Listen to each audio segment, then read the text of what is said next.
This is Alina Araujo from Woodinville Real Estate, and I am in one of my favorite shops here in downtown Bothell called First and Main Design Market, and I am sitting down with Miss Chelsea Coryell. She's a diva. She is an interior design queen, and thank you so much for having me here. I love coming back here every time, and I appreciate you having me in the store. You bet. You've been a fan since we opened. Yes, always. 6 years ago. Yeah, and I want to talk about all things interior design because you know everything and more. You are the resource of all of that. Well, first of all, tell us how you started with the store, how you started in interior design. We all want to know. I actually grew up here in Kirkland, went to Lake Washington, so I'm an East Side girl. And I went to college in at Western and got my design degree. Oh, perfect. Back then, it was the last class. It was still in the home economics department. And so they shut it down after that. Oh, no, wow. But I'd always loved design. I loved Barbie's house. I loved building furniture. I was always rearranging my mom's house, she'd come home and it'd be painted. Always redecorating something. And so when I went to school, I actually went to school for science, not physics. Interesting. And fell into a design class on accident. I thought it was environmental studies. Oh. And it was interior environments. And that class, that professor just started to describe herself, and I thought, well, that's me. That's exactly me. And so that was it. I changed my major, and I haven't looked back. Yeah, so and the rest is history, and now we're here. Okay. Yeah. And, growing up here, I started at a design store in Kirkland and married someone in the Navy. So we moved, I always tell people, 13 times. Goodness. It was a lot. And I stayed with that company for a while. And then I went out on my own and I learned designing around the country. I mean, we lived in a place in Florida, Milton, Florida, tiniest little town. We had a Walmart and a Kmart across the street from each other. They were open 24 hours. That was it. No movies, dry county, one restaurant. But all of the women that I lived around wanted design help. And so I even learned, like in that space, I could still design. I could still get to know someone. What do they want their home to feel like? And then I think designers have a unique way of looking at things, seeing traffic patterns and the way people live their life, and we can design the furniture that's best for that. Absolutely. So skip to, Kevin retired from the Navy, we moved back home, and I didn't feel like there were any, I hate to say mom and pop, because it makes me sound old. It's okay. So we started First and Main. And I wanted it to feel like, little stores that used to be in Redmond and Kirkland when I was growing up. I wanted it to be community focused, and I want everyone to know that they can have interior design. I don't care what your budget is. Come talk to us.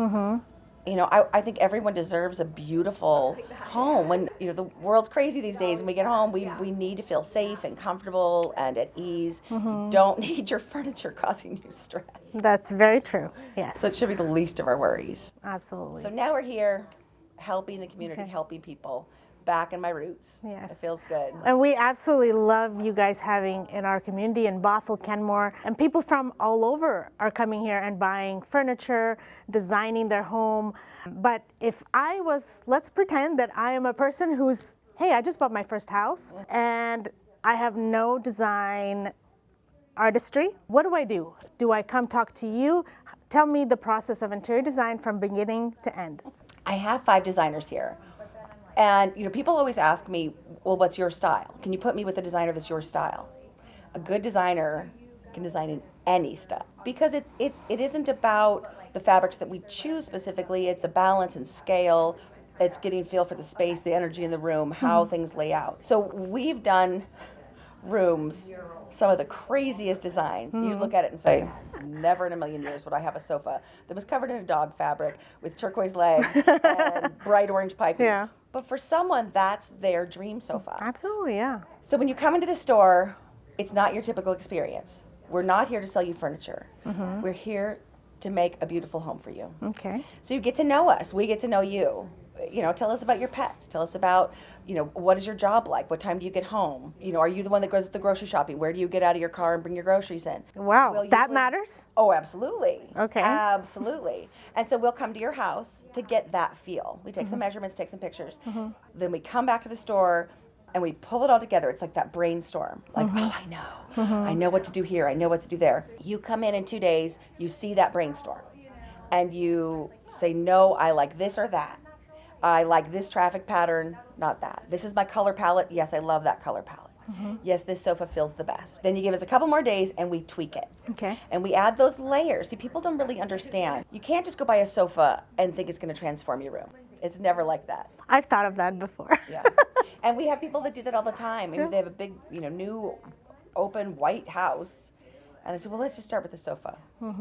You're going to feel sad. Is it going to feel really sterile and white and stark and just kind of lonely? Yeah. So we talk about the layers of design. There's 5 different layers. And so we'll ask, like, how many layers are you comfortable with? This is ground floor. This is your sofa. Then what about a rug? Then what about art? What about lighting? What about throw pillows? And we'll layer those in. The funnest part is at the end. This is what most people don't know about us, and I'd love to get out there to the community. We come with the furniture. Oh. So if you bought this furniture here, we wait for it to all be here. We inspect it. We'll send stuff back if it doesn't work. We fluff things. We'll touch things up, and then we bring it to your house. We've got our team. We kick the client out because you don't want to see sausage being made. 'Cause I'm going to move the sofa 1,000 times to get it just right. But we'll hang the art. We accessorize. We bring in flowers. We light the candles. And the homeowner gets to come in like HGTV. I was going to say. There's just always like crying. We usually pop champagne. But as a designer, I mean, that's what we love to do. That's the best part. Exactly. Yeah. It's like when you go get your hair done. It's hard to make it look like that the next day. Yes, I But agree. when they do it, Yes. it looks phenomenal. And you want to say, take all my new headshots and let's go out to dinner because I look great. Exactly. Which is why people come back to your store and get Exactly. yes, Exactly. to get the oomph of the hair. Yes. And we'll teach them how to do it. We've had more clients say, well, can you come back every month and just do this again? Yeah. So there is something to said, to be said about having a professional. It's like, selling your own home. Sure, it sounds good. Yeah. You're gonna save a couple Everybody bucks. can do it. Yes. Are you kidding me? Yeah. I would never in a million years.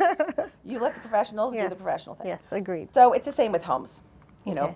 People might have an idea of what they like. They're afraid of giving the power over, that maybe we're going to design for us, or you're not going to like it. But that's not it. That's why we start with the person. We start with the relationship, and we start with that communication so that we make sure you're going to love it when you see it. It's not going to look like anyone else's. It's unique to you. Absolutely. That's the message I want to get out there. That's That's the fantastic. difference between a furniture store and a design studio. Makes a huge difference. Absolutely. Huge difference. You walk into a home and you find mistakes. Like, what is an interior design mistake you see a lot of us making and you want to let us know? It comes down to that scale and balancing that a designer has an eye for. Usually, the houses that make us cringe. Yeah, the houses Not that what make you think. cringe. It's Yeah. not. Okay. People Okay. are always so embarrassed. Like, oh, you can't come to my house. I'm embarrassed. No. Yeah. We see potential. It's when everything's pushed against the wall. Okay. It's when you have one out of scale painting hung way too high.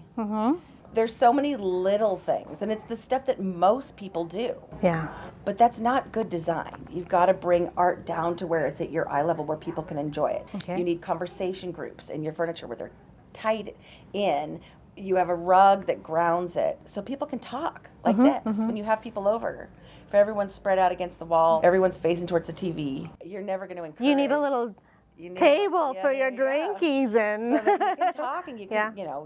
you can enjoy your home. So it mostly comes down to balance and scale, because I don't care what color palette, totally fine. If you love, bright neon colors, more sure, power go to for you. it. But it's the scale stuff. It's the things not arranged well and balanced. That's what drives us crazy. Do you think it has to do with feng shui? It's a little feng shui, but a lot of feng shui is common sense. A lot of it is you walk into a house and you know when it feels right. You know when, like, oh, okay, this looks pretty, everything's balanced. And then there's rooms you walk in and, like, it's really heavy on one side, or white walls and one tiny picture that's really, really dark. It's just a feeling, harmony, when you walk into a space. And I do think designers have that eye. We're born with it. We can't stop it. Right, yeah. You walk into a home, you're like, gotta move that couch over here. Yeah. I don't care what your style is, any style. When I lived in Texas, now this was back in the 90s, so give me some grace. But this woman it was like a 5.5 foot lime green plastic cactus, and she loved it. She'd gotten it down in Mexico. She wanted the whole room designed around it. Sure. Yeah. And we why did it, not? and she absolutely loved her room. Loved her room. That's what we're striving for. I didn't show those pictures to other people. But she loved her room. That's what's important. As soon as you say you love it, then we stop. Yeah, because it's gonna what makes that person happy, right? Exactly. Some people like minimalism. Yeah, definitely. Which is great, as long as the scale's right. If you could pick your most favorite room in a home to design, what would that be? It's tricky. Yes, some designers like kitchens. They like the marble and the details. I honestly love just family rooms. I love where people are going to live their life. So it's, do you play games? Do you want more floor space to roll around with a dog? Do you have big football watching parties? Then you're going to need a big sectional. You know, how do you live your life? And what do you find comfortable? Some people it's firm, upright, a place to read a book. But I love digging deep as to find out, you know, what is it that you need? What is it that you want? What would be your happy place? I would love to make a room. I love family rooms too. Yeah. Also dining room for us. We have a big family, so we have to have a bit, like we had to buy a huge dining room table. I was actually against it. But my husband's like, where are we gonna sit all of your family? That's 12 people at minimum.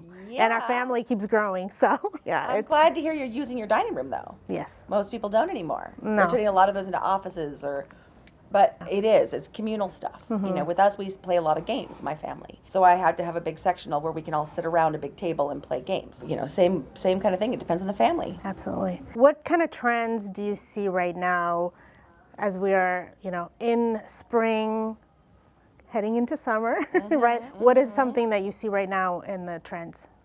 We see a lot of the warm colors like you see behind me. And I've predicted this for a while and I'm starting to see it trickle in. Especially with AI, everyone's so afraid of AI, of computers, of robots, of it. People are going to start to want to see more personality. So people are asking for color. People want to go bold. I'm seeing people pick patterned sofas again. Oh, wow. Like anything Okay. that expresses who they are. I love that people are getting brave.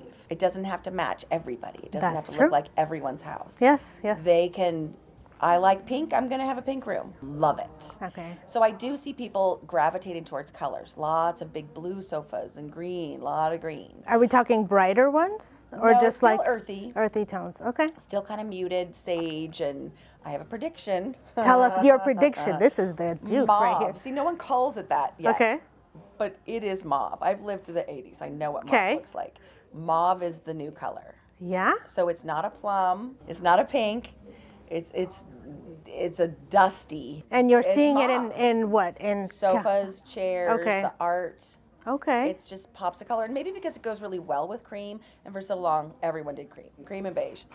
And so kind of slowly introducing color, maybe that feels safer. It's also a little feminine energy, but Okay. it's not too girly that a man doesn't like it. Sure. Okay. It's that in between. It's soothing, it's peaceful, and it's a little romantic. That's what I'm seeing. That's very pretty. I do like those colors. It's like an earthy, like jewel tone-y kind of a color.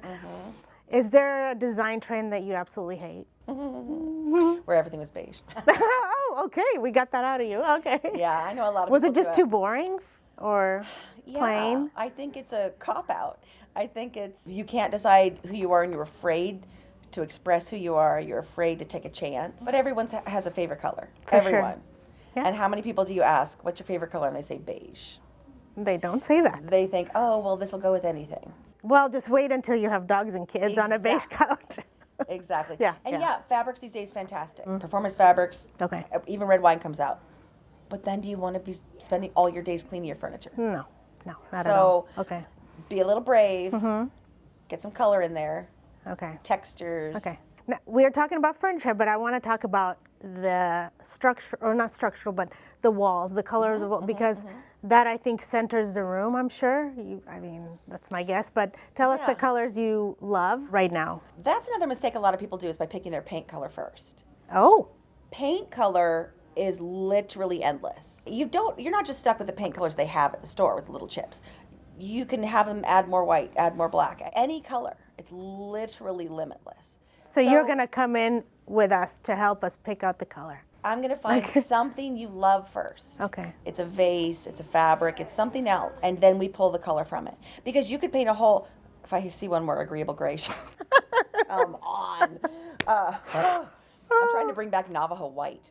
Navajo white, it's a creamy, it's definitely like an eggnoggy color. So it's got a little more brown to it, and it's warm. It envelops I love you. warm It's colors, cozy. yeah. Before you pick the paint color, you got to show me something you like. And it might end up being anything in the room, but it'll tell me whether you like cool tones or warm tones. It'll tell me whether you like a green undertone, pink undertone. There's a lot to picking paint. Because once you expand it onto walls and the light reflects off and the color starts to either absorb or reflect, it's not as easy as you think. I know that it's not. But no more agreeable gray, people. Yeah, come on. There's a lot of options out there. Yes. And every design, you'll ask a million designers, they all tell you something different. But just like in any business, it's like a professional opinion, and everybody is entitled to it, right? Absolutely. So, and that's how people pick their people. Yeah, it depends. Do you want it cool, light, or that warm candlelit kind of a glow?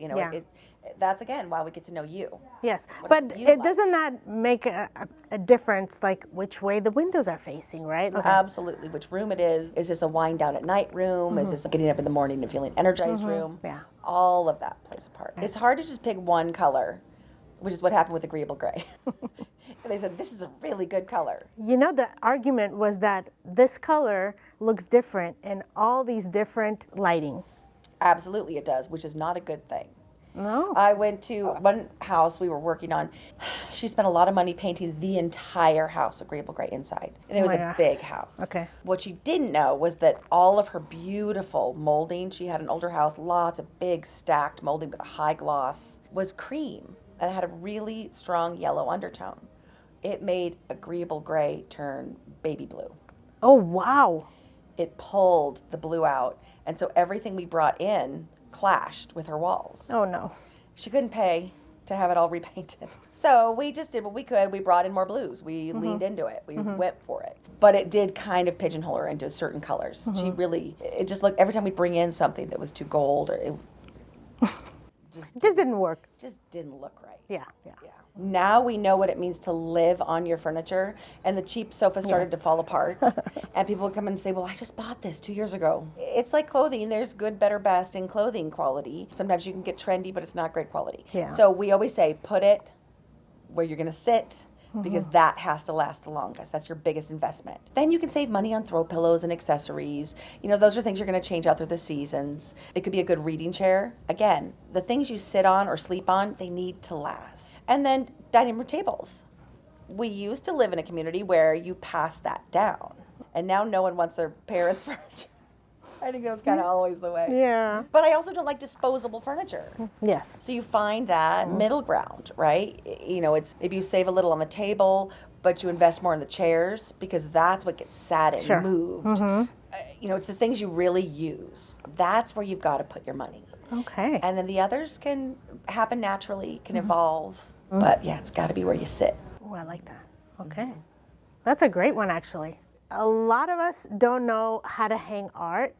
I would love for you to tell us, what's the magic trick to hanging any art piece? I love that question, actually, because it's every designer walks into a house, that's the first thing we notice. I don't know why people feel they have to hang it so high. Your art should be where people see it at their eye level. And yeah, you've got tall people, short people in the same house, but there's a split the difference. So usually when a designer comes in and hangs the art, people will say, well, it's too low. No, it's not. Look, and you can actually enjoy it. It's going to anchor your sofa. It's closer to your sofa. You'll see here, here's a perfect example. We hang it low enough to where it's part of the group. It becomes a visual kind of an anchor, and people get to enjoy it. Okay. If you have a big entryway, I hate when people feel like they have to put art way up high. Who's going to look at it? It just looks stupid up there. Yeah. You need negative spaces for your eye to rest. I see. So grounding it lower, and scale-wise. If you have a big sectional sofa, you don't want a little tiny art. It needs to be almost about a third of the length of the sofa in the middle. That's the scale. Okay. And then when you're hanging groupings, or I love doing gallery walls. And with gallery walls, you want interest, you want different sizes, but you always want odd numbers. And there's something about human nature, there's something about our brains. We like 3s and 5s. So trying to keep everything in that 3 and 5. If you're going to do pictures above your sofa, 3. Okay. If you're doing a gallery wall, I do 5 or 9 or 7. But there's something about odd numbers. Just looks balanced, I think. It does. Yeah. It doesn't have to be symmetrical, but it is. It's a balance thing. I mean, in anything you're doing design-wise, 3s and 5s. Okay, I'm going to remember that one. Yeah. This is a great little cheat sheet. I love Yeah. that. Was there anything that you wanted to talk about that I didn't ask you? I talked about the installs. That's Yes. important. I don't want people to be afraid of design. My brother asked me the other day, and he said, you need to put that on tape. Which one? It was, what if you just want a sofa? Why do I need a designer? And it's because we don't just sell you a sofa. We will ask you, what is your wall color? What does your carpet look like? Do you have cats? You don't want this fabric if you have cats. Oh, yeah. So that's another element that people need a designer. They might not know they do. But we help you from making those mistakes, the expensive stuff. I have a question. This might be a good one. AI is upon us. Oh, yes. And I had a client who, before we met, he just said, hey, here's a picture of my house before you see it. It was just a really quick picture. He sent me a picture with AI edited photo. I'm sure right now AI is used. I'm going to take my phone and say, hey, chat, what looks good here? You know? How do you battle that? I mean, they do make mistakes, right? Like this is 100% Oh my mistake. gosh. So how would you rebuke that? You know, I actually use AI sometimes if I get sort of a creative block. I was working on the exterior of someone's house and their porch, big HOA. I couldn't change too much, but it needed to be updated. Way too 80s. And so I put it into ChatGPT, and it got my creative juices flowing. And in that, wonderful. Like that light fixture didn't exist, but it gave me, oh, I know what I could do there. Exactly. Okay. That's wonderful. So it helps your business for sure. Yes. On the flip side, we had a client who was really stuck on her backsplash tile. She kept going round and round. She knew she wanted a pattern. So she did an AI, and she brought it in, and they were clearly AI photos. But that doesn't exist. I see. Yeah. We can't make something out of thin air. That's where people are getting confused. Because they say, well, I want this. Well, who wouldn't? So I think there's still some confusion. I think there's a good middle ground. I think it's a great way to get inspiration.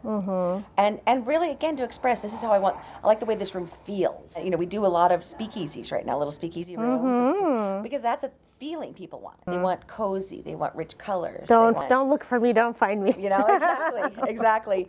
And the decorations and the martini tables, and they want it to feel kind of swanky and elegant, and those are all feelings. Yeah. And so it's really good for AI. You could say, I want a moody room that makes me feel cozy and makes me feel glamorous. And You're like, I'm going to tell you exactly what I want to do for you. Feel. Yeah. And it spits out a picture, and that gives us a roadmap to go off, and then we can find the products that'll fit into that look. So it's actually a good thing for It's almost us. like a little help with foundation. Absolutely. And just that being able to express to your designer, this is what I like. It's like finding just that picture that you can bring your hairstylist and say, okay, I know I'm not Farrah Fawcett, but I want this look, you know? Have you heard this one where makeup, like a makeup artist, girls bring in and she's like, girl, this is AI. Exactly. This is your... There's no level of makeup that's going to make that happen. So it's funny. Exactly. So I get that now. I understand. Yeah, but I want to use it. It's a great tool. I mean, we're going to keep rolling with it. We're working really hard on using AI here for the store because Love it. Why not embrace it? Absolutely, yes. It's really nice to have such a beautiful store, a beautiful person who is the owner. If you guys ever need any interior design services, beautiful furniture, come check out Chelsea and her team at First and Main Design Market in downtown Bothell. Thank you so much, Chelsea. I want to give you a hug. Thank you so much. You've been amazing. You're so easy to talk to.